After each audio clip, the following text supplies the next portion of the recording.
በንግድ ውስጥ ትልቁ ትርፍ ምርቱ ሳይሆን የታክሱን አሰራር በትክክል ማወቅ ነው። በኢትዮጵያ የጉምሩክ አሰራር ውስጥ 8 አይነት ታክሶች መኖሩን ያውቃሉ? እንግዲያውስ ፔጁን ፎሎ በማድረግ ይከታተሉ።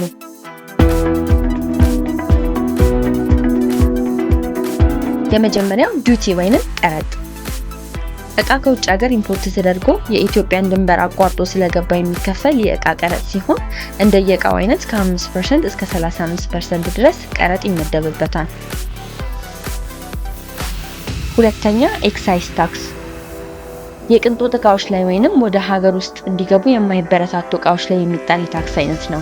ለምሳሌ እንደ ሲጋራ፣ አልኮል፣ መኪናና የመሳሰሉት ላይ የሚጣል የታክስ አይነት ሲሆን እንደየእቃው ከ5 እስከ 500% ድረስ ይደርሳል።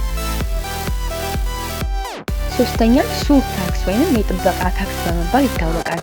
ለምሳሌ ሀገር ችግር ላይ ወይንም ጦርነት ላይ ስትሆን ለመደገፍ የሚከፈል የታክስ አይነት ነው። እንደየእቃው ሱር ታክስ የሚጣልበት ወይንም ከሱር ታክስ ነፃ የሆኑ እቃዎች ያሉ ሲሆን የሚጣለው መጠን ቋሚ 10% ነው። አራተኛ ቫት። ይህ ማለት በሁሉም ምርት ላይ የሚከፈል 15% አጠቃላይ የፍጆታ ታክስ ማለት ነው። አምስተኛ ዊዝሆልዲንግ ታክስ።